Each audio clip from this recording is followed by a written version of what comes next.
All right, welcome back. It's so lovely to be having this interview with our next guest now. The new development bank, that's the NDB, formerly referred to as the BRICS Development Bank, will host the next summit here in South Africa. It's happening in December, actually.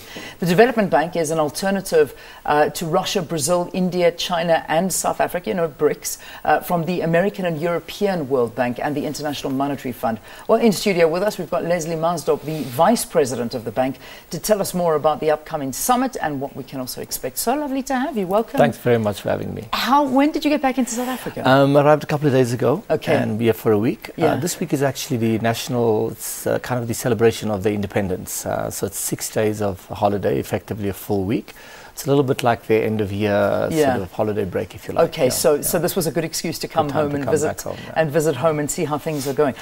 How things are going here, but how are things going there? How's it happening with the development bank? The bank was formally launched, Leanne, on the 21st of July. So it's really still a very young institution. In many respects, still a startup, if you like. But the bank is now fully operational in the sense that we exist. We are hiring people, we're putting up the necessary infrastructure, and we've been given quite aggressive timelines, if you like, to advance our first loans. At this stage, the bank is committed to target the second quarter of next year, when we will announce in each of the countries projects that we will finance. So what is the bank really about, Leanne? We will finance large infrastructure projects, right? So by large infrastructure, I'm referring to power stations, ports, rail, telecoms, and so on. So the bank is an important, if you like, an additional pool of capital for countries like Brazil, Russia, India, China, South Africa to access. Because infrastructure, as you know, is very essential for economic growth. Infrastructure is often a bottleneck for an economy to advance. So the bank will play a very important role in stimulating growth, because you might also know that the world economy has slowed down a fair bit, and emerging markets in particular.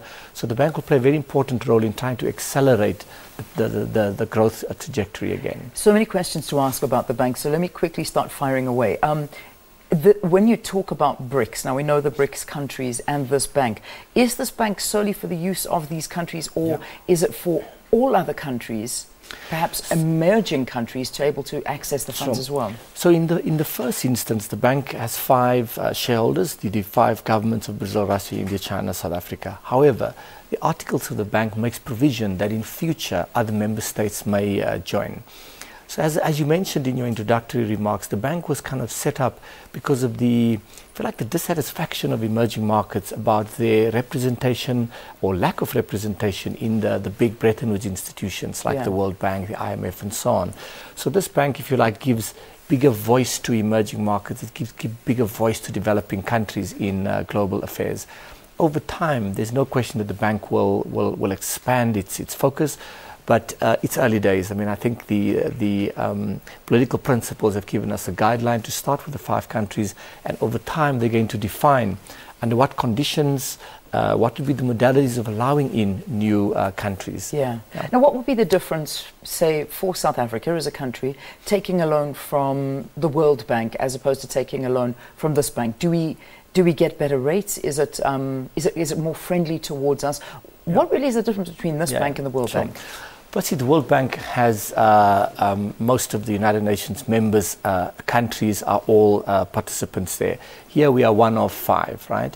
We are equal partners in the running of the new development bank. So if you think about it, South Africa is, in GDP terms, I'd say China actually is about 31, 32 times the size of South Africa, right?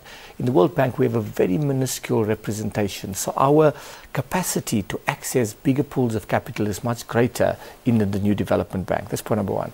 Number 2, the bank must still obviously get a credit rating, which will determine our cost of funding.